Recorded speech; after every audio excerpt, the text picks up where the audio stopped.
Sexton trying to get loose. He'll fire. He knocks it down. Burrow slammed it home. Garland upstairs. Oh! Sexton inside. A thunderous dunk. And Allen blocked the shot at the rim.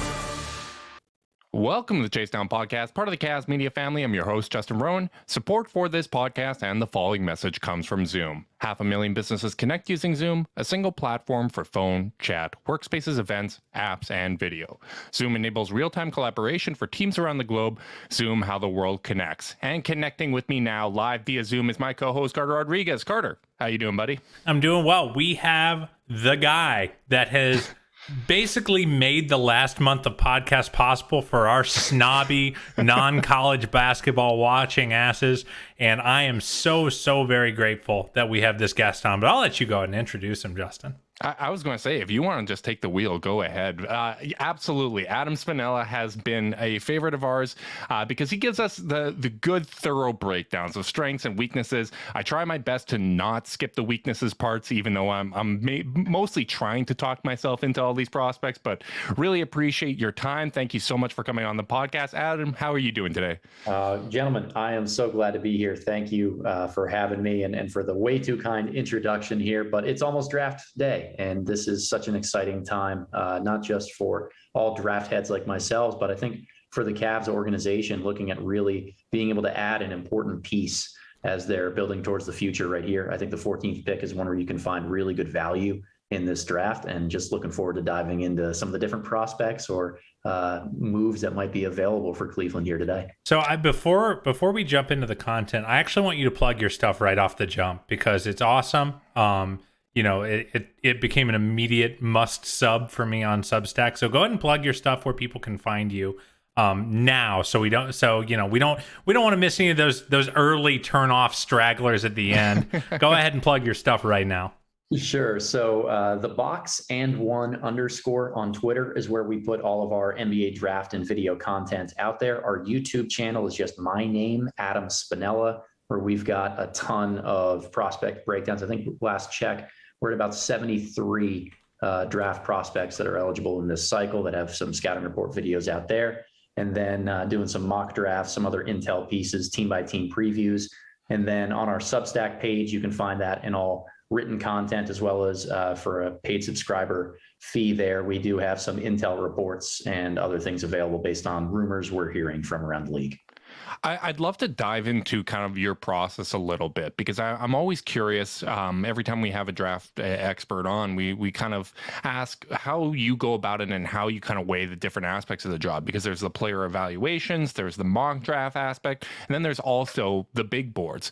When you put the work in, do you typically put more weight into your big board rankings, or is it the evaluations themselves that you kind of prioritize? Like, if people are trying to get a real good feel for the prospects, would you suggest going off of the rankings or the actual analysis?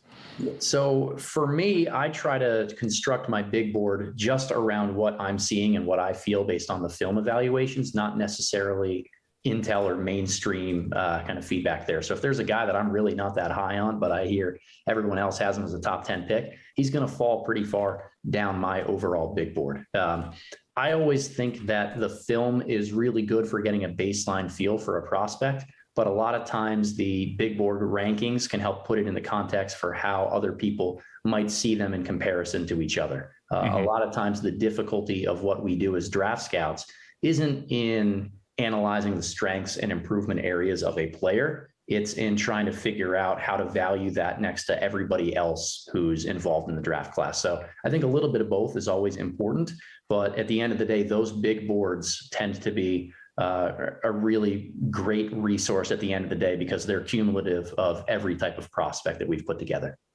How do you avoid letting the noise kind of color your opinion, your own analysis? You know, because like I can't help but allow it to happen myself, where it's like, okay, well, Jalen Williams seemed interesting, and then he flies up everyone's big board. So like, oh, maybe I need to value. But like, how do you kind of like both like be open to outside analysis to kind of because everyone has blind spots, right? Versus, kind of holding true to what you believe about a prospect. I think part of it is trusting your gut. And for me, like the more that I've been doing this is year 4, I believe, of doing some YouTube video breakdowns on this and really diving heavily into the scouting world. I've started to trust my convictions a little bit more just because I feel more secure and, hey, I've put in the work, I've done the time, I've seen some outcomes of, 3 years in the NBA for that first class that I scouted, start to see how some of it really translates. But it's hard to do, man. Like I am as susceptible to going down the rabbit hole and diving in and wanting to believe exactly what we're hearing out there from all the other experts in the industry. Like I'm no better than anybody else at this. So we all trying to learn and steal from each other. And I think the internet, and for lack of a better term, draft Twitter has been, it's been really impactful in the basketball world because it helps direct people's eyeballs in directions that they might not naturally go. I think that's a good thing, so long as you can handle it the right way and not let that kind of become your opinion, just inform you of what to look at. Yeah, and for me, I find the more people I listen to, like when it gets to draft season, and honestly, I'm ready for this draft to be over. I don't like picking at 14. There's too many factors that go into it. You don't know who's going to be available. But I just like listening to so many different perspectives because everybody has things that they value more than others. People look at things different ways. So just kind of getting that well-rounded view, I think is really informative. Are there certain traits that you typically value a little higher with some prospects than others, or are there some traits that you don't care as much about? There certainly are. So I am a basketball coach by nature. That's my full-time job. Push this stuff aside with the scouting.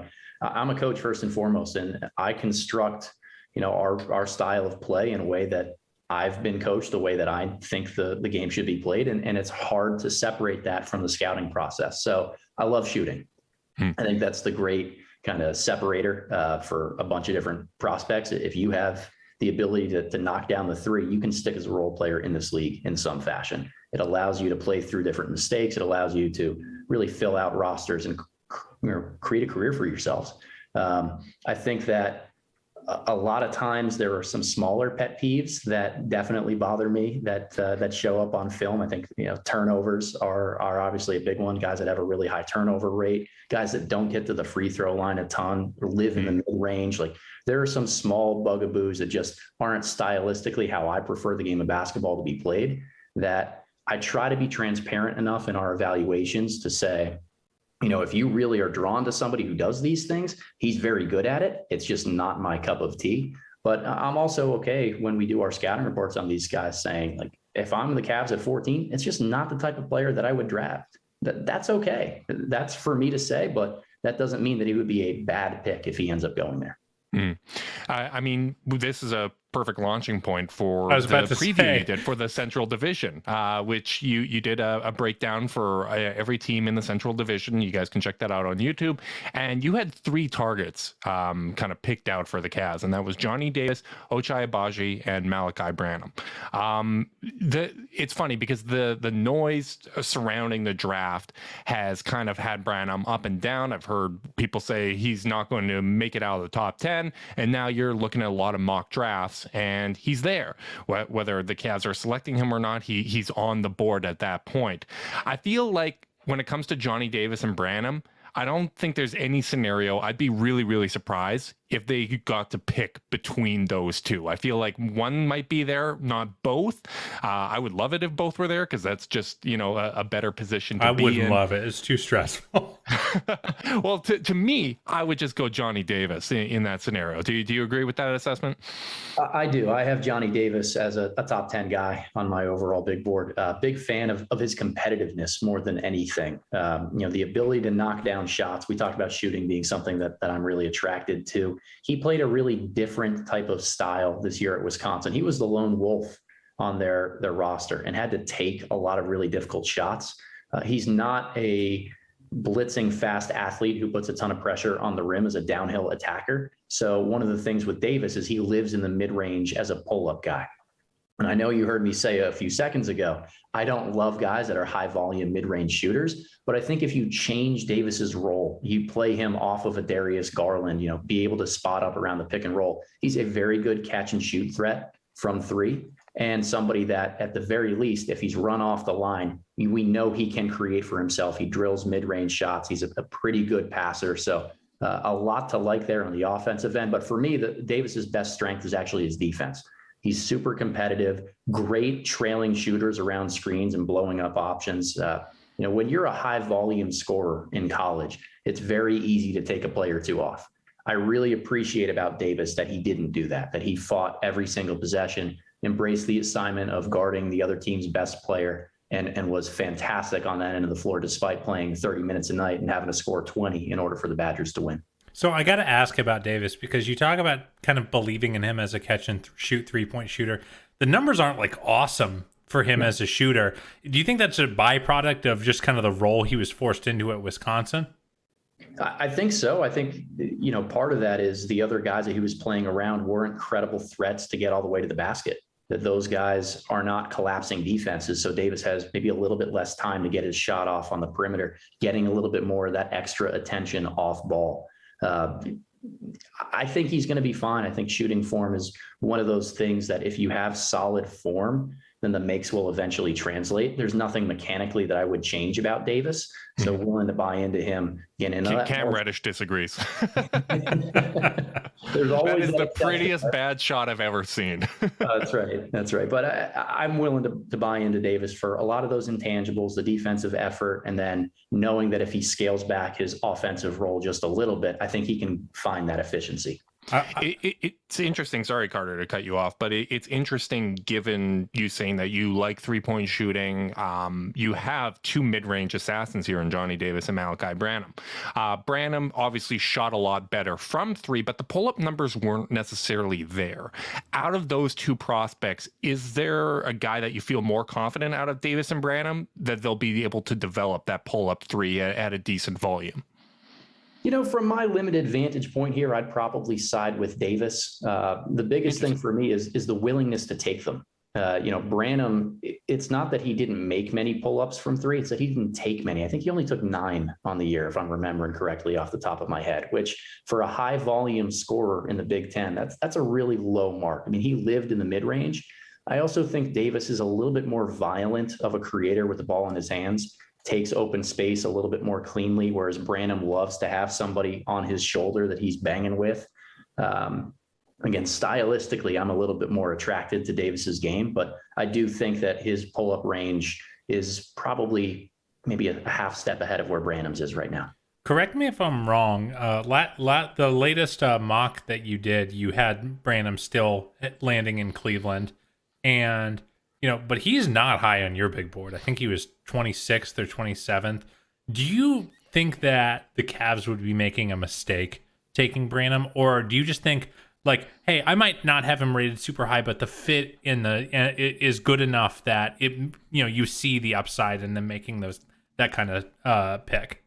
Yeah, so a lot of times, and I'll preface this here, our mock drafts are more about what we think will happen, not necessarily what we would do if we were general managers. But with Malachi Branham, I think your last point there, the fit might be good enough in Cleveland to the point where he's the right type of guy to reach on a little bit farther down my personal big board. I understand the need for another scorer, another wing who's got decent size, I think fits in with the roster that they have right now. The concern about Branham that I have is strongly on the defensive end. I just don't think he's a very polished or great athlete right now to be able to handle NBA wings one-on-one. But when you have Mobley and Jarrett Allen on the back line behind you, that allows you to get away with a little bit more on the defensive end. So I think the infrastructure that's currently in place in Cleveland would benefit Malachi Branham. I also, from what I've learned about him as a kid, he's a little bit of a homebody, somebody that really likes to be closer to home. We're laughing. We know what tree you're barking up. Nothing wrong with that at all. But I think that for his sake, it would be the best benefit to him to be as close to home as possible and to be in Cleveland. So for me, I see that as being a really good fit for Branham. And because of the infrastructure of the team, they have everything around him to make him as successful as possible. Yeah, I think Branham's the guy Carter and I are most divided on. After Mathurin, Griffin, and Davis, Branham's my next wing for Cavs specific fit.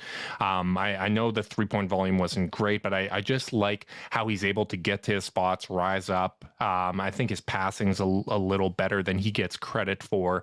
Nothing spectacular, but I think he's a solid passer and can be a connecting piece. On the defensive end of the floor, do you think there's physical limitations to him becoming a good defender, or is this somebody that, if he lands in the right situation, can kind of adapt and grow into that role and at least become, a solid defender? Because he does have the strength, he does have the length. I'm just wondering if it's a mentality thing or if this is maybe just, a little bit of potential in hiding.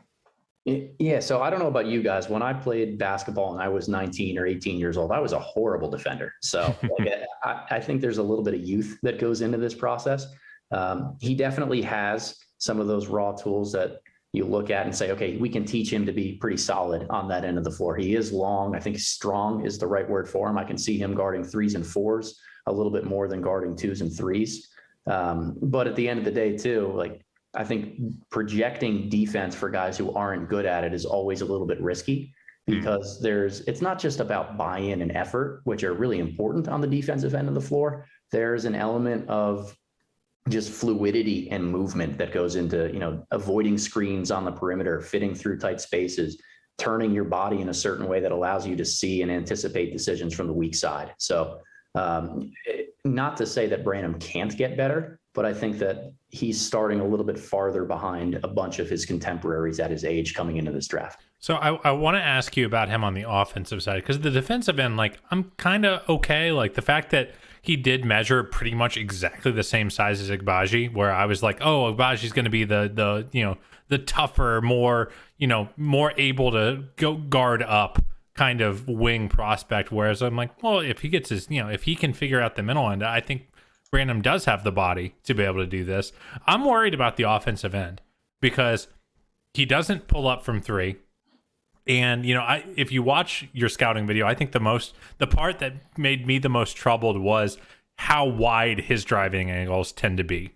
And, there's some clips of him attacking some Big Ten bigs that are not exactly, NBA athletes, and really having a hard time getting around them. And with the Cavs not having elite post-up threats right now, I'm a little worried that NBA teams are just going to be able to switch bigs onto him and he won't be able to beat them off the dribble. He does have craft in kind of that Karis LeVert type of way. Do you think that's going to be a problem for him, or am I over-indexing on this? No, it is something that I think is a little bit of a problem. So there's 2 parts of it, right? One, I talked about the mid-range heavy arsenal. I think this year, the only guys in the NBA to not average 20 a game and take that similar percentage of their shots from the mid-range area were Chris Paul and Markelle Fultz. Right now, Chris Paul, elite shooter at that range. Markelle Fultz, we're starting to talk about some guys that just don't stretch the floor really effectively, but play with the ball in their hands. Branham, to me, takes a lot of shots in that mid-range for 3 reasons. One, he's really damn good at it. So I don't want to discount that matters. It does matter. He is a tough shot maker. That's one of the hardest things to teach in basketball. And it's one of the reasons he's wildly successful and averaged 17 a game over his final 15 with the Buckeyes as a freshman. The other 2 areas, number 2, he's not a very good pull-up shooter from 3. And because of that, he has to take more shots in the mid-range. It's a better shot for him. Third, and this is the most important one to me, which is where I agree with you, Carter, he doesn't reliably separate from his man to be able to put pressure on the rim. So he lives in the mid-range, not just because he's good at it, but because he has to. And that's something that always scares me away from wanting to be drafting, a guy who we would envision being a top 2 or 3 option in your offense. You want guys like that who can break down the defender one-on-one, put a little bit of pressure on the rim, help defenders to rotate, and then from there have easy kicks and reads as to whether they're going to score it or kick it out to an open teammate. It's all about creating scrambles on the offensive end, forcing the help defense to move. And if you can't separate from your man one-on-one, you don't accomplish that. So stylistically, I'm not falling in love with a guy who's hitting tough mid-range bucket after tough mid-range bucket. Another thing I noticed about the way the Buckeyes play they have their big men stand in the lane and seal. And I think you can see it on one of these clips that you're watching right here. They have two big guys that they play at the same time. One sets a high ball screen for Branham. The other sits in the lane and seals his defender off. All of those little tricks helped create more space for Branham to become a finisher at the basket, and he still wasn't elite at that level. So my concern is more about the rim pressure than it is necessarily from three, but I think both of them combined are part of the reason why Branham really lowered down on my board. Given the caliber of prospects in this range, if you were the Cavs, would you be more inclined to take a big swing or go with a proven commodity? Or I guess another way to ask that is there players in this range with that real high upside that you think justifies taking a chance? I think there are, and I think there will be. Usman Jang is one guy who I know has been tied to the Cavaliers a little bit over the last couple of weeks. He definitely has a really high ceiling, but I'm not sure if I'm petrified. I'm not sold on the fit with a lot of the guys that they have on their roster currently. Another guy that I'm quite fond of is Jalen Williams out of Santa Clara. I think that he has the potential to be that 3-level type of scorer like we're talking about with Branham, where he's more mid-range only. I really appreciate what Jalen Williams brings to the table while also being a 40% catch and shoot threat from three. So those are two, I think, higher ceiling type of swings that the Cavaliers could make, and I would understand it. I also am a firm believer, just in terms of team building, that Cleveland's probably not close enough to competing for a championship to the point where you would sit there at 14 and say, let's take somebody that helps us win games right now. I think that anytime you end up in the lottery, you have to be able to take the long view here and say, okay, in a couple of years, is this somebody that can really be part of our core 5 or 6 rotation that eventually helps us win a championship? I want to ask you about the guy that most people would perceive as being that draft pick, and he was the third one on your list, which is Ochai Agbaji from Kansas. He's 1 billion years old, rough estimate. And like I've said this, like, because like he was the first person I fell in love with and then fell out of love with, and I'm kind of finding myself back, because it's a big red flag to me to be at a major program like that and not get draft buzz until you're a senior. Why shouldn't that concern me if I'm a Cavs fan? Why is Carter dumb, in other words? Correct. So I think Ochai Agbaji fits into a very clean box in terms of what you would ask him to do at the NBA level. Stand on the perimeter, knock down threes, be a very good athlete in the open floor, and come in and defend other solid athletic wings. If that's all that you're going to ask of him, I feel pretty confident in saying that he can do those things. Now, where I get scared with Agbaji is putting the ball on the floor a little bit more. I don't love his pull-up game. I don't love the ability to put pressure on the rim. Like, he is a fantastic athlete when he's playing in transition, as he is right now, or if he's, flying off of back screens and back cuts in order to get alley-oops. But as soon as he has to be athletic while dribbling, it goes out the window. So the appeal of Agbaji is a little bit more instant impact. And if you just ask him to do a specific set of things, he can be very good at it. And I understand the appeal of getting kind of that very solid, dependable option in the middle part of the first round. I think that especially this year, there's good value in doing that. The question is that going to be a high enough ceiling of impact, and or are the Cavaliers going to be committed to playing more of that spread pick and roll style that allows him to be just that role player spotting up on the perimeter and knocking down threes? Is there a skill that he has that maybe if he kind of improves it or amplifies the volume on it, that he could end up having a little more upside that's perceived? Or do you not really see a flash of something that might hint at more potential? I think the challenge in going at some of those hints is, like Carter said, he's 1 billion years old, right? Mm-hmm. Like, if they were going to turn into legitimate actualized weapons, they probably would have done so by now. Particularly knowing Bill Self and kind of the player development scheme that they have here. Agbaji has gone from a very lowly rated recruit into a guy that we're talking about going in the lottery or the top 20 of this draft.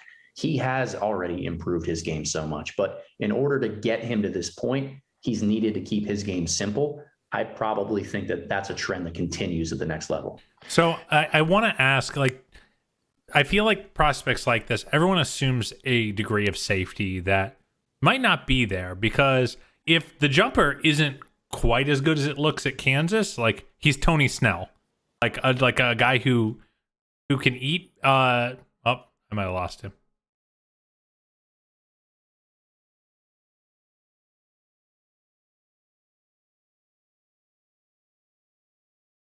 Identified as a high upside swing, which to me is interesting because the shooting numbers weren't great before this year, and I know he hit a good percentage of those catch and shoot threes, but at the same time we're talking about 16 makes, and for me that makes me a little concerned when he is the same age as Isaac Okoro pretty much, who's already on the team. He's a little bit shorter even though he's longer, and Okoro, I mean, you look at it, he made about on the same volume, 38% from three at the NBA range rather than the range Jalen Williams is.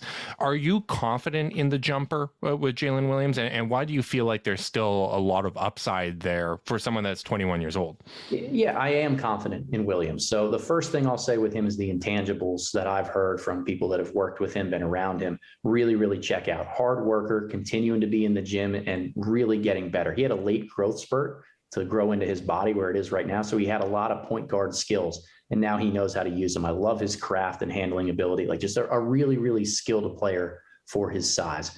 One of the things that I always ask myself with prospects is why, right? Why are we seeing a guy who is only taking 20 catch and shoot shots? Why are we seeing a guy who, doesn't have this high volume of whatever it ends up being? And for Williams, what I keep coming back to when I watch Santa Clara is he was so damn good for a mid-major team that they needed him to do pretty much everything with the ball in his hands. So the lack of catch and shoot volume is simply about the coaching staff needing to put him in the position to play with the ball in his hands, as opposed to, well, he's actually a really good catch and shoot guy, but how do we get him the ball in those circumstances without having a really good handler or creator in addition to Williams? That type of skill wasn't realized frequently. I want to ask about Williams and draft slot, because if it's me and he's there and, guys like Davis, Griffin, etc. are off the board, I just would take Williams. But do you think that there is a degree of like too rich for your blood at 14 for him, or do you believe enough in him as a prospect just to say, I think he's the best guy on the board, I'm just taking him because I think he's got the highest upside? Yeah, he's 15 on my board, Carter. So, I'm a big Jalen Williams guy. As I went back and did kind of my second rewatch here last week, the biggest thing that stood out to me was I don't know if there's a major flaw in his offensive game right now. And that's really appealing for a guy who's still fairly young at 21 and continuing to grow into his body. I'm turning into a really big fan. So I don't think it's a reach at all at 14. I did want to ask about one of the weaknesses that you at least showed in your video, which was that he's not your get you out of jail free guy in isolation. Do you think that does that mean much to you? Because to me, like, it does raise some like alarm bells, and this is coming from a guy who loves him. That is the athleticism not there, and is he getting kind of swallowed up when the lights turn on to him the brightest in those situations, or do you think it's just a byproduct of his current situation? Yeah, he's a tad square, not a great space creator, but I think at his size, he's very good at feeling and playing through contact, so he can still get to his spots if you give him those ball screens to be able to get that small, avenue to get past his man. I think what's important is that he shoots the ball well when teams try to go underneath those screens, so they can't, which means now, defenders are attaching to his shoulder. They go over the top of those ball screens. He gets them on his hip and on his back. Now he's able to make the right play 9 times out of 10, which I really appreciate. It depends on what you ask him to do, right? Like if he's asked to be an isolation scorer in the NBA, I do think he will struggle. But if you play him as a secondary ball handler out of the pick and roll, somebody who attacks closeouts because he's a good enough shooter, forces the momentum of defenders to come at him really tightly, then he can go past them. I think he's going to have no problem. That sounds like the type of player that the Cavs need. and one thing that I learned from is really my evaluation of Tyrese Halliburton. Like, I wasn't in love with his first step, his quickness, or his shooting form. I didn't think that he was going to be a very effective isolation scorer. But at the end of the day, he shoots it well enough to have gravity on the perimeter. And he's very, very crafty at knowing how to get to his spots. So not an isolation creator, but still incredibly effective. And that's what's kind of swung me on Jaylen. I'm trying to poke holes in Jaylen because I'm too in love with him. So I'm going to ask I'm going to actually ask the same question that I asked about Malachi Branham. So you're playing the Celtics. Al Horford gets switched on to him. Does that stall out the offense? Is he someone who can attack a mismatch with a big on him, or do you think it's going to be a thing he's going to need to work on over time? I think it's definitely something he needs to work on. I would put more stock in his athleticism over Branham's in that regard just right now. I think he's got a little bit more pop to him. I also think that that's a hard thing for a lot of players to do, right? Like, if we're talking about guys that can go past an Al Horford or a solid defensive big on a switch in the late clock situations, if you're able to do that consistently, you're probably a top 10 pick in this draft, if not any other draft. So where the Cavs are at 14, this is kind of a scapegoat answer to your question here, but like, it's kind of not that huge of a deal to me because I don't expect to get that guy here. Yeah, it's probably not fair of me to hold either guy to that standard. And I've gotten some pushback from some of our listeners on maybe asking a 14th overall pick to be able to solve too many problems right now. Right. Yeah, and especially with a lot of talent already on the roster. I think a lot of what the Cavs needed last season was supplemental playmaking. And as they continue to lose those secondary creators, whether it's Ricky or Sexton or LeVert, like the cumulative toll was a lot there. I'm pretty high on Williams too. I really value playmaking with this roster. After the three of Mathurin, Griffin, Davis, I had Branham. There is one wing I have between Branham and Williams, and that's Dalen Terry.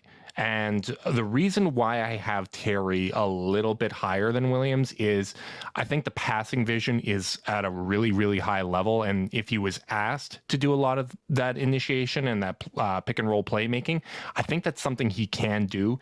He is a year younger. He's a little bigger or longer, I should say. He's not as strong. And the defense is already at a really high level. Tell me why I'm wrong in this Jaylen versus Dalen debate, because I really like both of them. I would be happy with a lot of these guys in this range. I've already talked myself into a pretty extensive list of guys. But am I right to kind of put them in the same group together? Yes and no. I love the way you phrase that question, right? Tell me why I'm wrong. But so Dalen Terry, like, I'll go back to something we mentioned a couple minutes ago, that if you're going to play with the ball in your hands in the NBA, whether it's being a scorer or a creator, you have to be able to put credible pressure on the rim. And based on who Dalen Terry has been thus far through his career at Arizona, I haven't seen that in the half court setting. Really good facilitator, unbelievable feel, great in the open floor, developed a solid catch and shoot, shot towards the end of the season. But I'm not sold on him being somebody that can put a lot of pressure on a help defense to score one-on-one near the basket. I think he's very, very good and long. So the point where, like we were talking about with a guy like Jalen Williams, when he gets somebody behind him, like you see right here, he can snake through the defense and get to the rack. Okay. I think of Terry as being one of these guys that is going to carve out a 10-year career, but never score or never average 10 points a game, right? Just a really good role player who does a lot of the little things, plays 16 to 24 minutes a night, comes in and defends the opposing team's best player for a few stretches, hounds opposing point guards, thrives in transition, and is a very good table setter for others, just makes the right play. I think like a lower level Iguodala. No, like Iguodala is obviously the apex predator of that kind of archetype, but kind of like in that mold. Very much so. So there's Iguodala, there's Kyle Anderson a little bit. I think Terry's much more quick twitch than a guy like slow-mo. I think that's fair. We might be. Or even like a Tomas Satoransky, which isn't something that inspires a ton of confidence for, being a top 20 pick. But I think in terms of play style, that connector piece who's not always looking to score, but ends up with solidly efficient numbers at the end of the day. That's what I would expect more about Terry. he's an energy guy. He's got to be able to come in and play with energy on the defensive end, get out in the open floor, because that's where he thrives. I think right now the idea of Terry is a little bit greater than the production that you would actually get from him. But as you mentioned, he's young, he's still developing. I think that he did not play in a scheme that was really well suited for his strengths in the half court game at Arizona. I'd be really excited to see how that pops at the NBA level. But I do think there are going to be too many guys that I just prefer to him still on the board in that 14, 15, 16 range, where I would say, you know what, let's pump the brakes a little bit on Terry, because he's still a lot of an unknown in terms of how he impacts the game in the half court. And that kind of ties into an interesting report from Mike Scotto of Hoops Hype, where he mentioned that the Cavs may be open to trading back. Now, that obviously doesn't mean they are going to trade back. This is misinformation season. I can think of a million motivations off the top of my head, because he did say it would be for a future first, which if they get a first next year, all of a sudden the Stepien rule is no longer in play. They can trade all of their future picks if they want to make a consolidation move. It may be seeding a little bit of doubt in Charlotte's mind, saying, well, the Cavs might trade out of that position, so maybe we have to take Mark Williams or a center at 13 because we really need one. It may be to, take just an advantage of the opportunity if they feel this tier of the draft is a little deeper than others might. And I'd like to get your read on how deep this tier is that the Cavs are in at 14. Like, how far back could they theoretically go without you feeling like they've really kind of dropped a tier in terms of the caliber of prospect? Yeah, so the way that I kind of set up my own prospect tiers are different ledges based on outcome. The top 3 or 4 tiers are always reserved for guys that I believe are going to be long-term starters in this league. There's a general rule of thumb that there are never more than 20 to 25 players in a draft class who end up signing an additional contract after their rookie scale deal is up. So if there are 20, 25 players who do that, there's probably 10 to 12 who end up being starter caliber players over the long run. This class, I gave 14 guys those grades. So in terms of moving backwards, like you're kind of at the edge of it right now, if you're okay. As far as I would go. I think players 15, 16, and 17 are all high ceiling swings that I can understand making a kind of a move for in the lottery. Once we get beyond that, I think we're looking at more specialty role players and guys that you better be getting an additional asset if you move back, and really trusting that asset's going to help you over the long term. So I feel more comfortable with where the Cavs are at 14 as opposed to moving back that far. But if it's a spot or two just to make sure that somebody leapfrogs Charlotte, for example, or whoever it ends up being, totally would understand that. There is one hilarious scenario that I'm like, I kind of want to say put at 14 because I like the options there. I feel like there's a chance someone slides, like maybe Johnny Davis ends up there, like that'd be incredible. But there is a scenario if Houston were to trade 17 and the Bucks pick next year, we'd be able to make the joke that Houston traded Jared Allen to move up 3 spots in this year's draft, which would just be absolutely perfect. But we talked about 2 playmakers in Jalen and Dalen, and the kind of higher upside version of that is Usman Jang. I know you mentioned that you're nervous about him. We're nervous about him too. But that's also the pick that if the Cavs were to go that direction, I would be like, okay, this may not work out, but if he even hits like that 85th percentile outcome, this could be a real difference maker for the team. What are kind of the swing factors with him? Well, what's kind of your read on where he is likely to land? Because there's obviously a very large distance between his floor and his ceiling. A huge range there. And I think part of the reason why I don't give him a lottery grade is because I really struggle with guys that are that erratic in terms of the potential outcomes. Usman Jang, the actualized version of him and maximized to the best that he can be, is a 6'10" point guard who creates out of the pick and roll, drills pull-ups, is an elite floater shooter, gets to the free throw line a decent amount, and is able to play off ball and kill it from 3 while being an elite defender of other point guards. I mean, a 6'11". Like you are like describing made in a lab, the perfect wing to play with this group. It's just, can he get there? No doubt about it. And that's what kind of scares you away from it is, he has a very small sample size of success in the NBL. He was really struggling at the first half of the season, rebounded very strongly and played well. But when you look at the numbers as a whole from the last 2 seasons, he shot 27% from three in French competition and in pro competition in the NBL. That's a red flag if you're going to play off ball.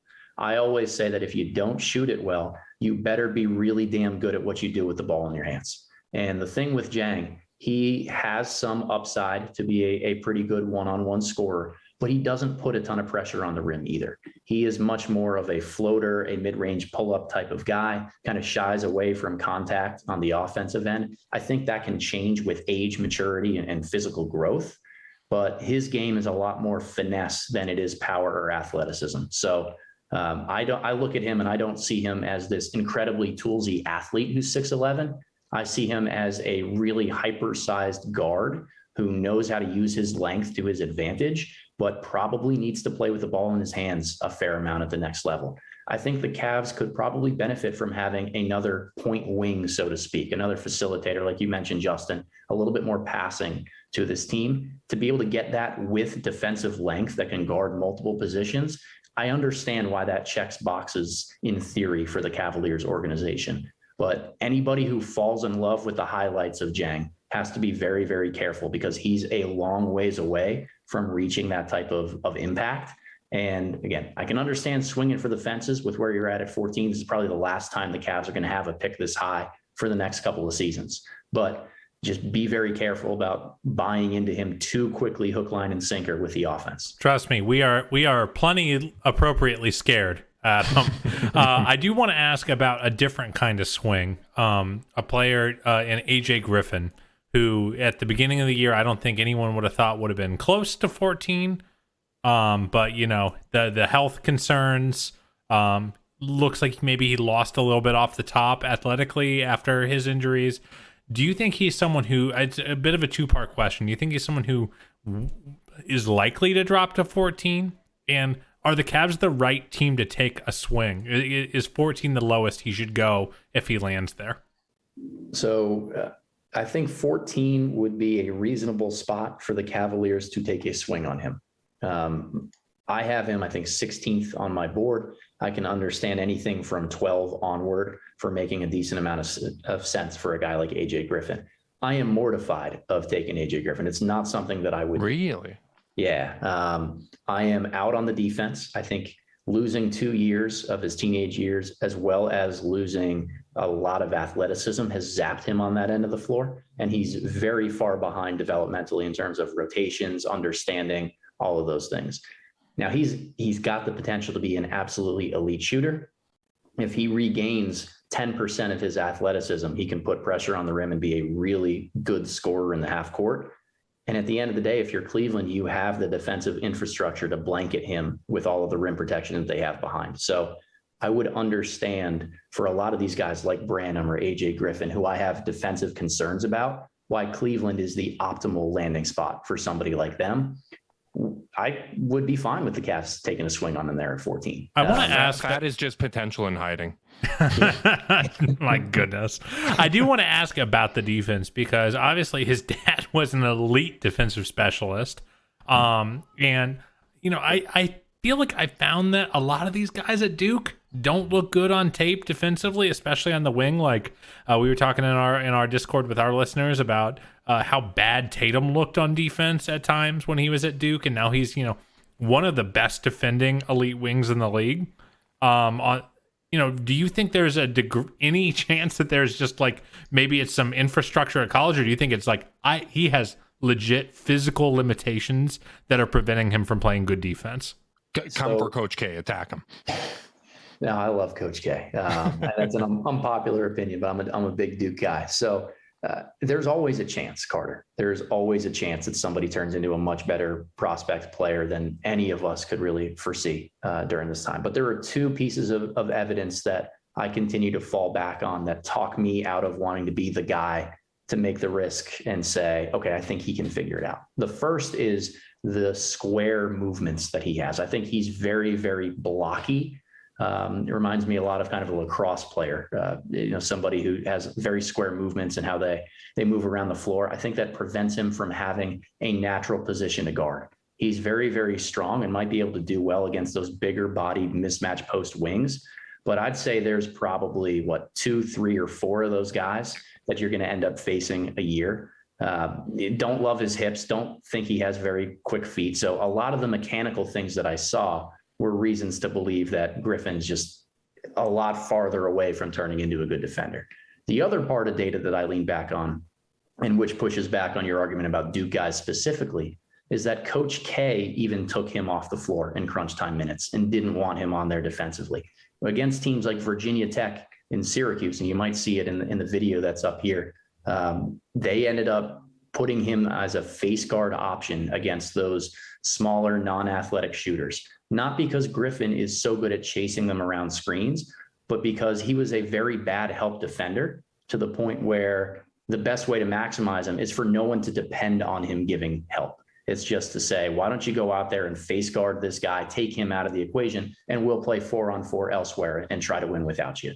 When he was on the floor, they had to do that. They would take him off in a lot of late game situations. He still only played 24 minutes a game as a freshman at Duke, despite being an elite shooter. What does that tell you?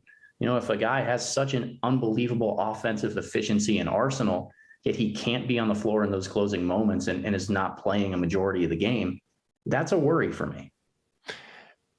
It's funny because we haven't had a lot of AJ Griffin downside discussion, so that's why it's great to get a lot. I feel like I've been sobered up.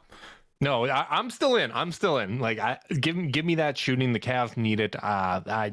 Let's get him healthy. Let's see if we can get him working within the system. And the nice thing about Mobley and Allen is it does let you take some chances on guys. I mean, Lauri Markkanen's working at the 3, and I don't think that's something anyone would have foreseen. So maybe a young player that maybe just kind of needs to get a little healthier, get in shape, and regain some of that athleticism could work within this system. Now, one guy that you have really high on your board that I haven't heard a lot of talk about is Jayden Hardy. And I need you to give us your elevator pitch for him. No problem.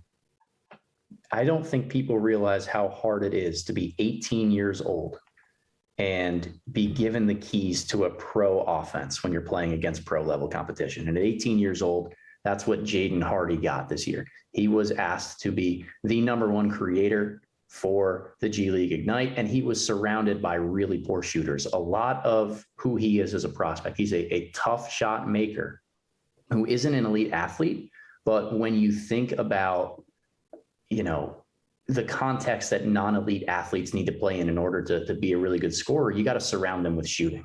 And all of the other prospects of the G League Ignite, Dyson Daniels, Marshawn Beauchamp, Michael Foster, Scoot Henderson, they all shot under 30% from 3. So when you're a non-elite athlete and you're trying to navigate through the lane and you've got the defense collapsing all over you, of course you're going to look bad. Of course you're not going to be able to get to your spots as cleanly as you would on an NBA floor. But I look at those excuses and I say, all right, I can buy into Hardy figuring it out the next level. And I believe that he started to figure out towards the end of this season with the Ignite. Over his final 8 games, he averaged 22.5 points, 5 boards, 4 assists, a really good assist to turnover ratio, shooting 38% from 3. By the end of that campaign, he was, we're talking about a guy doing that against pro level competition at 18 years old, 22, 5, and 4, while shooting 38% from 3 against pro level competition. If that's not an elevator pitch to be a lottery target, I don't really know a much better case you can make for a guy, because at the end of the day, we're talking about production. He does produce. He was just not placed in the optimal environment to do so. How much do you grade on the curve with these Ignite guys? How big of a, if they're averaging, 12, 5, and 5, what percentage modifier do we need to add to their numbers to account for how much harder the competition is? Because I think we saw Kuminga actually kind of got hurt almost last year and then got to the NBA and we're like, oh, damn, this kid kind of gets it already. How much do you value the Ignite experience for these guys right now? I think the jury is still out on trying to figure that out because it's only been 2 years. And one of those two this year, it was just a horrible mismatch of prospects. Like, I don't think Daniels and Hardy and Scoot Henderson really worked well together. It's a lot of guys who need the ball in their hands and aren't elite shooters. Hardy was the best shooter of that group by far. So I put a lot of stock into it. I think what I'm going off of here, and this is not a great comparison, it might be even a little bit lazy, but you look at guys like LaMelo Ball or Josh Giddey, guards who played professional competition and came into the NBA and were seamlessly making that transition. I think the G League has a little bit higher of a talent pool than what they were playing against at the NBL. And I thought Jalen Green really figured it out at the end of this season, to the point where I'm starting to feel comfortable in saying a lot of the guys that go that pathway might be a half step ahead of where somebody else is. And they get the tiebreaker in terms of similar prospects, if that makes sense. Yeah. Green definitely started to play really well towards the end of the year. And even Kuminga did, like, even though he's got his limitations and is obviously helped by the infrastructure that the Warriors have, he found a role and was really effective within that role. And the one thing I will say on Jayden Hardy, we're talking about the infrastructure that the Cavs have with a bunch of defenders behind them. I think Hardy would be great to have in that type of system. I think that would be great for him. If Colin Sexton does not end up back in Cleveland and the Cavs need another shot creator, somebody that can go out there and score his own while being a catch and shoot threat, I think Hardy checks a lot of those boxes. But there are going to be a lot of guys on the board here, like a Hardy, like a Branham, like an AJ Griffin, who would benefit from being in Cleveland because of all of that rim protection behind them, all of the strong defensive infrastructure. So I think the Cavs are in a really good position to chase that offensive talent now, knowing that the defense is going to be fine regardless. Yeah, that's a really interesting point, and it's we've talked about it a bunch. I think the team building is a lot easier because of the defensive versatility that you have with Mobley and Allen, and also the offensive versatility and how scalable Garland is, where he can play on and off ball. It kind of does allow you to take the best talent available. And there is one other guy that I don't think Carter and I have cooled off on him. We may have kind of put other guys ahead of him. As I said, I really value the playmaking, especially for this Cavs team.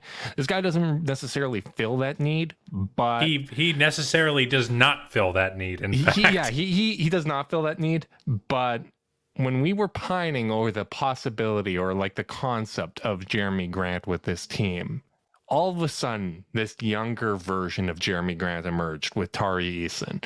What are your thoughts on Eason? Do you think that he could be a fit with the Cavs? And do you think he can play the three potentially with kind of this weird lineup that they have? With this team specifically. This specific team.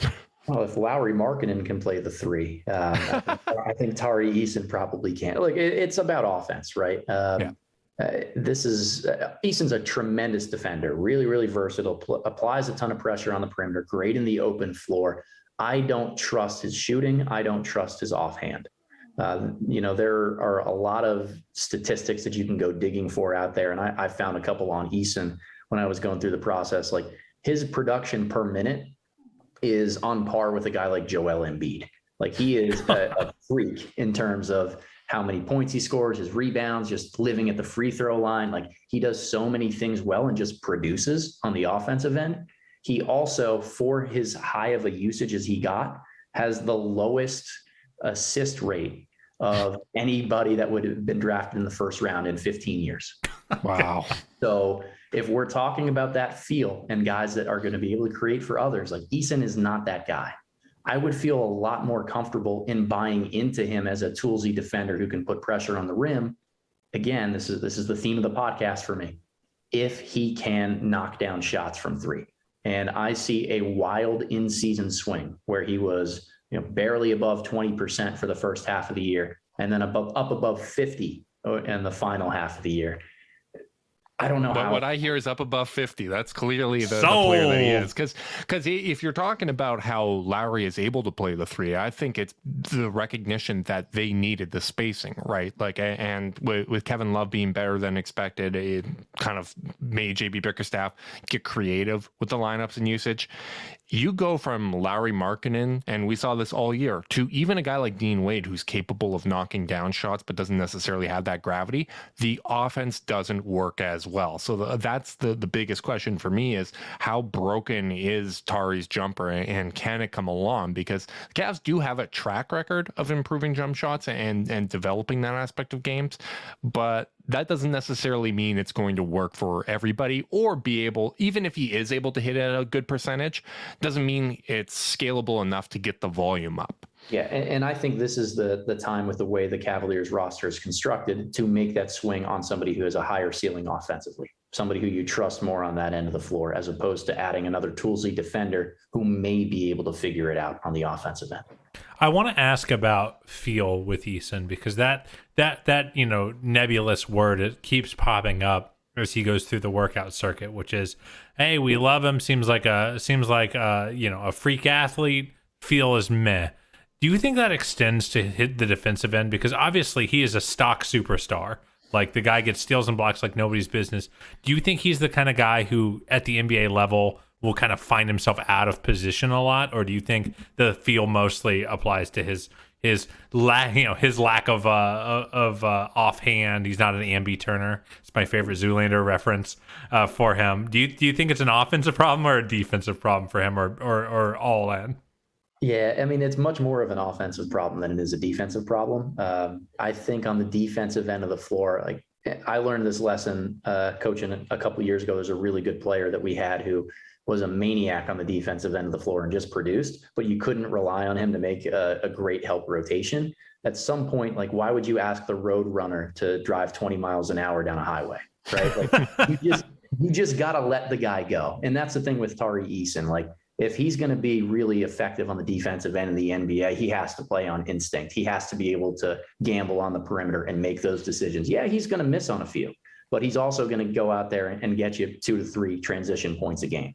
You got to live with it if you're a coach who has him in their system. I think what makes, again, a team like Cleveland would be attractive for that, because you have the backline rim protection to be able to allow somebody to gamble more. I just don't think with what Eason brings on the offensive end that it's a worthwhile trade-off. Yeah, I think the reason I'm still so enamored is I did see the Cavs find themselves get a little locked into one identity that they could really succeed with, which was the Tower City lineup, the Mobley, Allen, and when they had to play Lowry or Love at the 4, the defense just tanked. And I see a guy like Tari, and you say, okay, you could play the 3 and chase wings around, but just as easily you could pair with either Allen or Mobley at the 4-5, and give them a little bit more stylistic diversity defensively. Like, I feel like they're kind of locked into playing one way right now.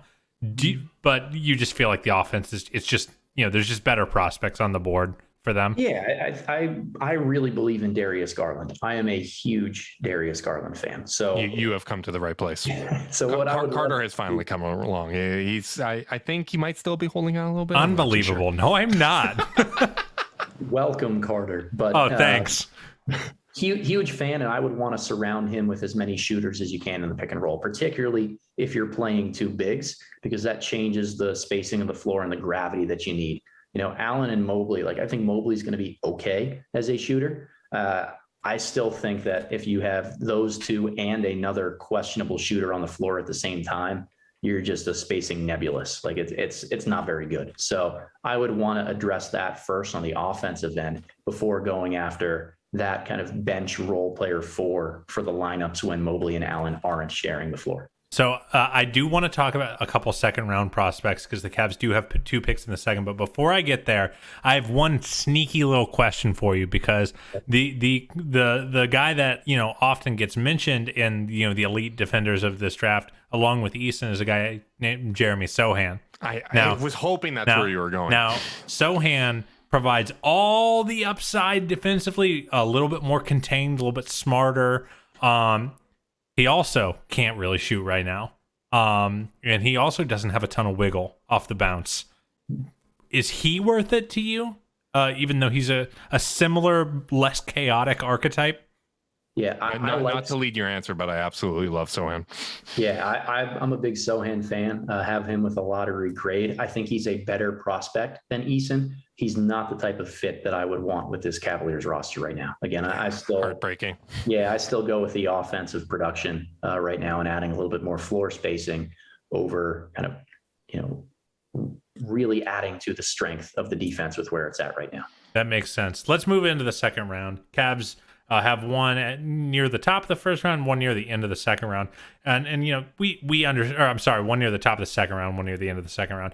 I do want to ask more vaguely because we know this is a bit of a crapshoot once we get into the second round, and you mentioned earlier the success rates just plummet once we get this deep in the draft.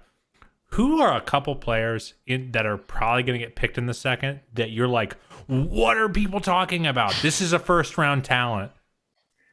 So one guy that I'm pretty high on is Christian Braun out of Kansas, floor spacer.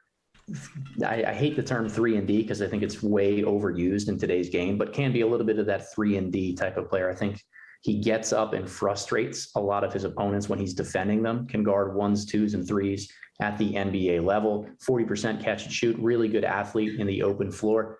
My favorite thing about Christian Braun, and I mean this in the nicest way possible, he is a huge dick. Like, he is awful to play against. And I love having guys like that on my team. Especially a team full of sweethearts like the Cavaliers. I would love to be able to have a teammate out there that's just always running his mouth, always saying something and chirping the other team, the most emotional guy on the floor. And guess what? He wins. He's just coming off of a national championship. He's walked into every gym since he was in high school and been overlooked and gone out there and just produced. I love his mental makeup with that. It's very simple, but a good test for this is, would you hate playing against him? If the answer is yes, then you probably want him on your team. Yeah, that would be pretty fun. I could see him and Sexton feeding off of each other's energy quite a bit. Are there any other guys that stand out to you that could justify a first round selection that are kind of projected or mocked to be in the second round? Yeah, I really like Max Christie out of Michigan State, talking about shooting specialists, a guy that might have had a little bit of a dip in production as a freshman this year, but still I believe in a lot of what he brings to the table. Also an underrated defender in that regard. I think that if we're looking for more of a 3/4 option, somebody that can play both spots, that Jabari Walker out of Colorado or Justin Lewis out of Marquette would be really good targets in that early second round range. And then if we're looking at the Cavs roster and just thinking about maybe getting another backup point guard, because that's an area that eventually they're going to need to add. I hear the name Andrew Nembhard out of Gonzaga thrown around a decent amount. I think he can come in and play a few minutes right away, maybe not in the postseason, but he can at least be a competent second or third string backup guard right away. Sounds like the type of guy you might want to have around if Ricky Rubio needs time to recover from his ACL tear. And I appreciate you pandering and naming a Canadian, because if you didn't name him or Houston, things were going to get really ugly really fast. I want to ask you one player who, you look at the physical profile, you look at the stat profile, and you wonder, okay, he's a little bit older, but gosh, he looks pretty darn good. Jake LaRavia out of Wake Forest. A big wing that has some, decent assist numbers, some decent shooting numbers. Why is he not a first rounder right now? Interesting. So I'm hearing a lot of intel around there that he might end up going into the 20s and probably won't make it to the Cavs pick. Interesting. 37. So I think he would be a great fit in Cleveland. Again, we talk about it. Those guys who are really good floor spacers and shooters. I like his feel as a ball mover. And while he's not the quickest on his feet, he does have the ability to be blanketed by Mobley and Allen behind him. So I would love to see LaRavia in Cleveland. I think that's an excellent fit. I have not really operated under belief that he will still be there when the Cavs are on the clock again. That is absolutely fair. Well, thank you, Adam, so much for coming on. We really do appreciate all of your insight. One more time, for everyone that's stuck around, plug your stuff. Do you have any videos coming up that you want to promote or anything like that? Sure. So you can find all of our work at @theboxand1_ on Twitter. 2 different places that we really post it right now. One is on our YouTube channel, which is just my name, Adam Spinella, or theboxand1.substack.com. A couple things we have coming out here before the draft. We're going to go over 5 guys that are just not really my cup of tea. Funny, I think we talked about 3 of them here on the podcast. Also, that's a good tease. It is a good tease. We also look at a couple of our biggest sleepers to go in the second round, guys that we think are going to deliver a lot of value there. And then as we just get to draft night, I would just recommend to everybody, dive into as much video content, familiarize yourself with as many of these prospects as you can, because it's a really fun night watching the draft. I think we all got into this and talking about the draft because we love the suspense. We love the all of the uncertainty that comes with it, and then fully embracing whoever it is that you end up drafting. So turn off those Woj and Shams notifications and just enjoy it while it's there. But I really appreciate you guys having me on here to talk draft, to talk Cavs, and share the platform with me. No problem at all. We really appreciate your insights. We're wildly indebted to you. Carter, it is finally here. We do not have to podcast about this draft until the selection is in. I can go from talking myself into 20 players to 1 or maybe 2. You know, who knows how many picks the Cavs end up using. Currently 3. 3, yeah, but you never know. There might be a draft and stash guy. There's a lot of variables at play, Carter, but I cannot wait. We will be obviously recapping the draft on Thursday. So big thanks to everyone that tuned in today. Remember, if you want to support the podcast, you can like and subscribe. Click the notification bell on YouTube so you know when we're going live. If you're listening via podcast, leave us a rating, leave a review, subscribe, unsubscribe, resubscribe, and help cook those books. If you want to be part of the Chase Down's exclusive Discord chat, send a screenshot of that review to chasedownpod@gmail.com. However you choose to support us, we really do appreciate it. Make sure you guys are staying safe out there. Until next time, go Cavs.